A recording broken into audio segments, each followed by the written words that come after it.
ಗಲಾಟೆ ಇಲ್ಲ. ಇಲ್ಲಿ ಅವು ಜಿಲ್ಲಾ ಮಧ್ಯವರ್ತಿ ಬ್ಯಾಂಕಿನ ಎಂಪ್ಲಾಯಿಗಳು ಅವರವ್ರ ವಿನಿಯನದಲ್ಲಿ ಏನೋ ಸ್ವಲ್ಪ ಸಮಸ್ಯೆಗಳಿದ್ದು ಅದನ್ನು ಇಲ್ಲಿ ಚರ್ಚೆ ಮಾಡಲಿಕ್ಕೆ ಅವರೇ ಬಂದರು.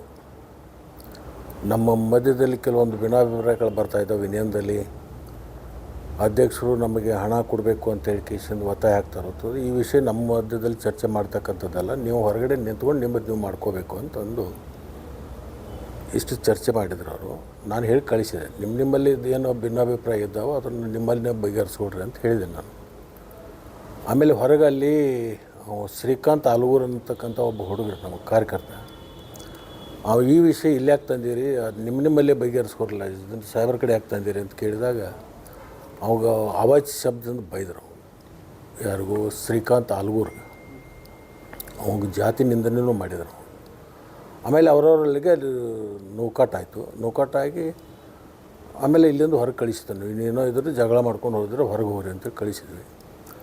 ಶ್ರೀಕಾಂತ್ ಆಲೂರ್ಗೆ ಮತ್ತು ಅವರಿಗೆ ಆಗಿರ್ತಕ್ಕಂಥದ್ದು ಅದು ವಕವಾದ. ಅವನಿಗೆ ಆವಾಜ ಶಬ್ದದಿಂದ ಬೈತಾ ಇದ್ದ. ಅದನ್ನು ನೋಡಿ ಅವರು ಕೈ ಮೆಲಾಸಕತ್ತಿದ್ರು. ನಮ್ಮ ಹುಡುಗರು ಎಲ್ಲರೂ ಕುಡುಕಿಸಿದ್ದು ಹೊರಗೆ ಹೋಗ್ರಿ ಇಲ್ಲಿಂದ ಬೇಡ ಅಂತ ಹೇಳಿ ಕಳಿಸಿದ್ದು ಇಷ್ಟೇ. ಬಿಟ್ಟರೆ ನಮಗೇನಾದ್ರು ಅದಕ್ಕೇನು ಸಂಬಂಧ ಇಲ್ಲ. ಅವ್ರು ಯಾರಿಗಾರು ರಾಜಕೀಯ ಮುಖಂಡ್ರು ಅವ್ರಿಗೆ ಹೇಳಿ ಕಳಿಸಿರ್ಬೇಕು ಹಂಗೆ ಈ ಥರ ಮಾಡು ಅಂತೇಳಿ. ಪ್ರಚಾರಗಳು ಮಾಡ್ತಕ್ಕಂಥ ಸ್ವಾಭಾವಿಕಲ್ಲ.